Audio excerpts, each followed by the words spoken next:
बचपन में हम सभी ने किस्से कहानियां तो बहुत सुनी होंगी। किसी ने अपनी दादी या नानी से, किसी ने अपने मम्मी या पापा से, कई तो ऐसे भी होंगे जिन्हें ये कहानियां शायद रेडियो पे सुनने का बहुत शौक रहा होगा। लेकिन फिर हम बड़े हो गए और इन कहानियों की जगह नेटफ्लिक्स और अमेज़न जैसे प्लेटफॉर्म्स पर आने वाले कई बेहतरीन शोज ने ले ली। पर कहते हैं ना कि पुरानी चीज़ों का जो एक मज़ा होता है ना, वो कुछ अलग ही होता है। तो बस फिर मैं भी लेकर आया हूँ कुछ वैसी ही कहानियाँ, उसी पुराने अंदाज में। नमस्कार दोस्तों, मेरा नाम है अक्षय ठाकुर और आप सुन रहे हैं द इंटरेस्टिंग स्टोरीज।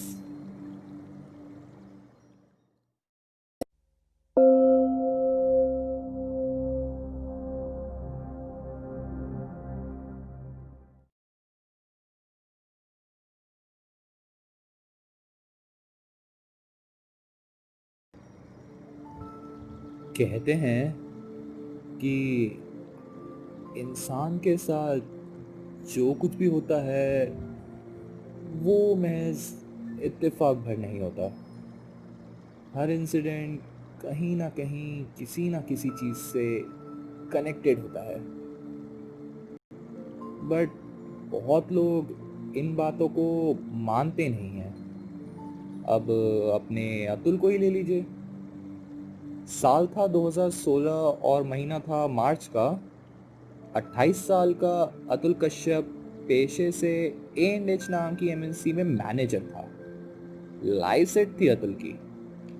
अतुल को ट्रैवलिंग का बहुत शौक था।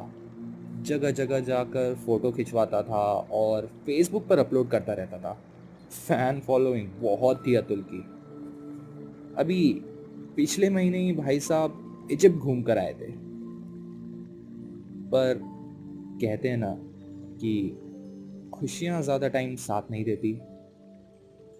बीती रात को ही अतुल के पापा जी की डेथ हो गई थी। और अतुल जब पैदा हुआ था तो उसकी माँ तभी चल बसी थी। तो अब आप समझ ही सकते होंगे कि बिन माँ के अतुल पर क्या गुस्सा रही होगी। अपने पापा के अंतिम संस्कार के बाद एक दिन जब अतुल घर की साफ सफाई कर रहा था, तब उसे स्टोर रूम में काफी पुराना धूल खाता हुआ लोहे का डब्बा मिला। अतुल को याद है कि ये डब्बा उसके पापा जी का था और उसमें शायद से उनके बचपन का कोई सामान था, जिसे उसने कभी खोला नहीं क्योंकि उनके पापा ने उसे मना कर रहा था। तो अतुल ने सोचा चलो फिर आज एक बार देख ही लेते हैं क्या है इसमें। पहले वो थोड़ा हिचकिचाया, फिर जैसे तैसे हिम्मत करके उसने उस डब्बे को खोला। उसे उस डब्बे में एक दांत की शेप का लॉकेट मिला जो एक लाल कलर के धागे से जुड़ा था। उस डब्बे में लॉकेट के साथ एक आधी जली फोटो भी थी। उस फोटो में एक आदमी और औरत थे जिनकी शक्ल फोटो के जले होने के कारण कुछ ढंग से दिख नहीं रही थी। उस फोटो में एक छोटा बच्चा भी था। यही कुछ 1 या 2 साल का लग रहा था देखने में। उसने उस फोटो को पलटा और उसके पीछे लिखा पाया 1963 बाम्बिस। बाम्बिस, ये नाम अतुल को कहीं सुना सुना सा लगा। उसने झट से अपना लैपटॉप खोला और सर्च करा तो उसने पाया कि बाम्बिस लेह से 17 मील दूरी पर बसा एक छोटा सा गांव है जिसकी आबादी यही कुछ 300 से 400 लोगों की है। अतुल को ये सब कुछ खास समझ नहीं आया। अतुल के घर में 60 साल पुरानी तस्वीर, वो अजीब सा लॉकेट, उस फोटो में वो लोग, बाम्बिस गांव। अतुल को ये बात अगले कई दिनों तक बहुत ज्यादा खाई। अब ऐसा हो भी क्यों ना। आई मीन, सवाल इतने सारे और जवाब एक भी नहीं। अतुल फाइनली डिसाइड करता है कि अपने सवालों का जवाब ढूंढने के लिए वो खुद बॉम्बे जाएगा और पता लगाएगा कि आखिर इन सब से उसके पापा जी का क्या कनेक्शन है।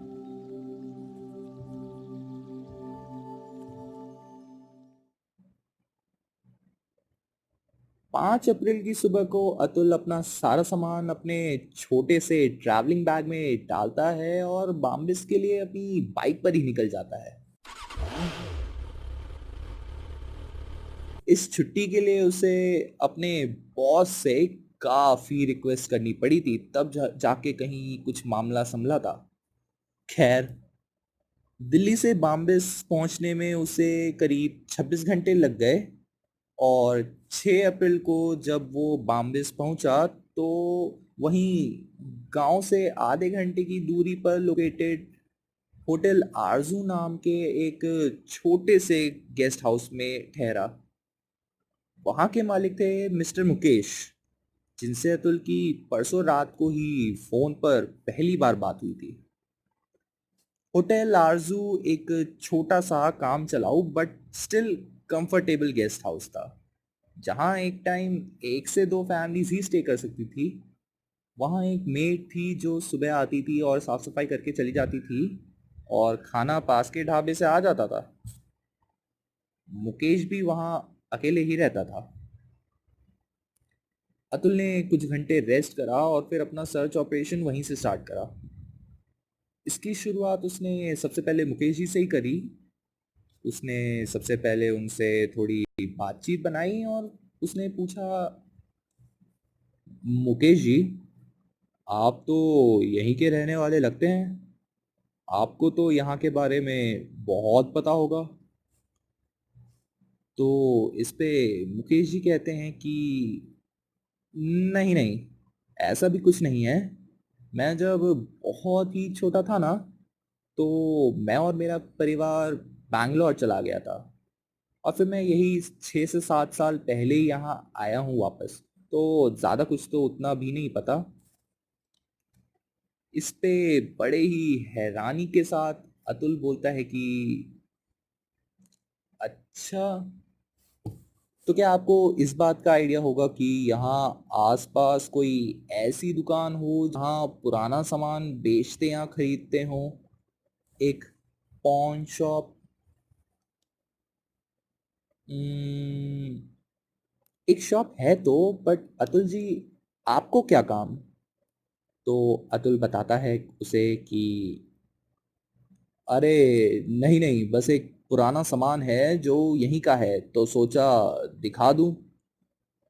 तो इस पे मुकेश जी का रिप्लाई आता है कि अच्छा, एक काम करता हूँ, मैं आपको मिस्टर डींगरा का एड्रेस देता हूँ। उनका इन्हीं चीज़ों का व्यापार है, तो आप उनसे मिल लीजिएगा। जी जी, धन्यवाद। लीजिए अतुल जी, हमारा खाना भी आ गया, आइए। अगली सुबह अतुल मिस्टर डिंगरा के पास जाने से पहले एक एलेक्स नाम के टूर गाइड से मिलता है, जो लेह और आसपास की जगहों के बारे में काफ़ी जानता था, और एलेक्स के काफ़ी लोकल कनेक्शंस भी थे। अतुल एलेक्स को अपनी पूरी स्टोरी बताता है और एलेक्स सारी बातें सुनने के बाद अतुल की हेल्प करने को रेडी हो जाता है और उसे अगले दिन दोबारा मिलने को कहता है।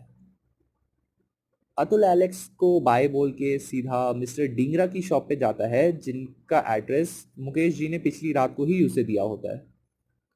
वहां जाके वो मिस्टर डिंगरा को अपना लॉकेट दिखाता है और कहता है, तो डिंगरा जी, क्या लगता है? हम्म देखने में यही कुछ 50-60 साल पुराना लगता है, ज्यादा कुछ खास नहीं है। मैं इसके ज्यादा से ज्यादा 1000 या 1500 दे सकता हूँ। हाँ, ये धागा अच्छी क्वालिटी का है तो 100-50 ज्यादा ले लीजिएगा। अरे नहीं नहीं नहीं, मैं इसे बेचना नहीं चाहता। बेचना नहीं चाहते? क्या करेंगे इसका? दे दीजिए, कबाड़ है। देखिए, मैंने बोला कि मुझे इसे बेचना नहीं है, मैं बस जानना चाहता हूँ कि ये कौन बना सकता है। अगर आप बता सकते हैं तो ठीक है, वरना मैं अपने रास्ते और आप अपने रास्ते, बात खत्म। तो इस पे डिंगरा जी बोलते हैं कि अरे अरे, आप तो गुस्सा हो गए। देखिए, ये यहाँ के शायद किसी लोकल कारीगर ने बनाया है, और क्योंकि 60 साल पुराना है तो मैं इसके बारे में ज्यादा कुछ नहीं बता सकता कि ये किसने बनाया होगा। हम्म एक आदमी है, मिस्टर अंसारी, वो आपकी मदद कर सकते हैं। मिस्टर अंसारी? जी जी, मिस्टर अंसारी, बाम्बिस गांव के सबसे बुजुर्ग आदमी। उनकी काफी इज्जत है इस गांव में। इस गांव के बारे में अगर कोई इंसान सबसे ज्यादा जानता है तो वो है मिस्टर अंसारी। तो अतुल डिंगरा साहब से पूछता है, तो कहाँ मिलेंगे ये मुझे? मिस्टर डिंगरा के कहने पर अतुल मिस्टर अंसारी के घर जाता है, और वहाँ जो वो एक्सपीरियंस करता है वो उसके लिए कहानी में ट्विस्ट से कम नहीं था।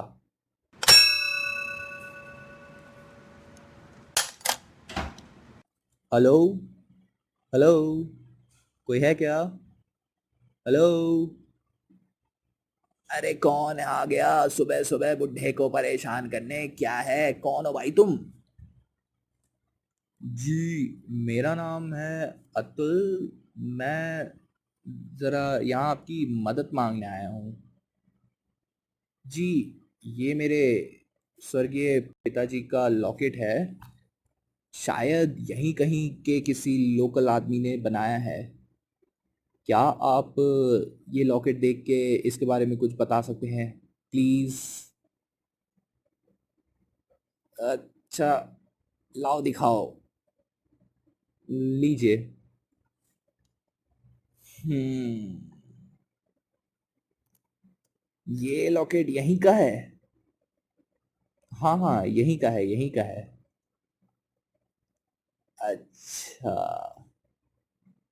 अतुल बेटा, ये लॉकेट तो यहाँ कोई भी बना सकता है। ऐसे कोई मुझे पर्टिकुलर याद तो नहीं कि दांत की शेप का कौन बनवाना पसंद करेगा, आज से वो भी 60 साल पहले। हाँ, पर इस लाल धागे के ऊपर जो पैटर्न बना है ना, ये थोड़ा जाना पहचाना लग रहा है। कहाँ देखा था, याद नहीं आ रहा। अंसारी खूब ध्यान से उस लॉकेट के बारे में सोचता है और अपनी मेमोरी रिफ्रेश करने की कोशिश करता है। हम्म हाँ, तकलुक मॉनेस्ट्री। इससे पहले कि अतुल अंसारी की कोई बात समझ पाता या ध्यान से सुन पाता, उसे बाहर बहुत तेजी से कुछ गिरने की आवाज आई। वो भाग के बाहर जाता है घर के और देखता है कि किसी ने उसकी बाइक गिरा दी है। वो गुस्से में आसपास देखता है और उसे सामने वाली गली में एक परछाई दिखती है। पीछे पीछे मिस्टर अंसारी भी बाहर आ रहे होते हैं और कह रहे होते हैं कि अरे, क्या हो गया, किसने गिरा दी ये?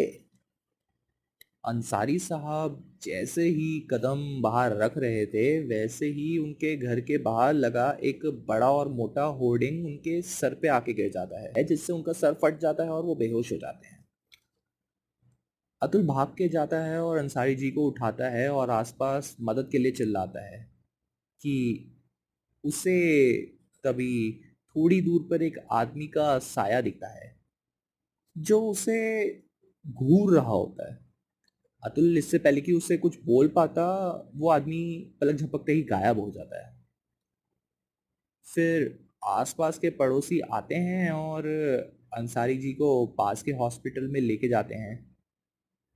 हॉस्पिटल में डॉक्टर अंसारी जी का इलाज करने के बाद बताते हैं कि अंसारी जी की जान तो खतरे से बाहर है, बट अब वो कोमा में जा चुके हैं।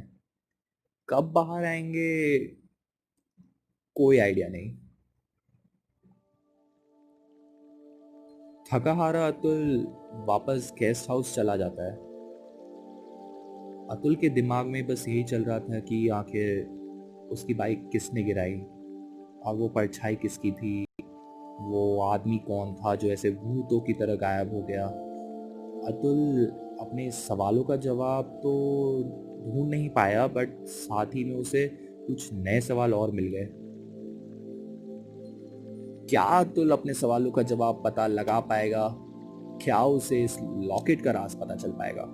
तो दोस्तों, आप सभी को इसका जवाब मिलेगा दी इंटरेस्टिंग स्टोरीज के नेक्स्ट एपिसोड में। उम्मीद है कि आपको ये एपिसोड पसंद आया होगा। प्लीज कमेंट कि आपको ये एपिसोड कैसा लगा and follow me on Instagram @AK_Thakur04। I'll put that in description below and please do like, share and subscribe to interesting stories। तब तक के लिए मैं लेता हूँ आपसे इजाजत। मिलता हूँ आपसे नेक्स्ट एपिसोड में। Till then, good bye, see you soon.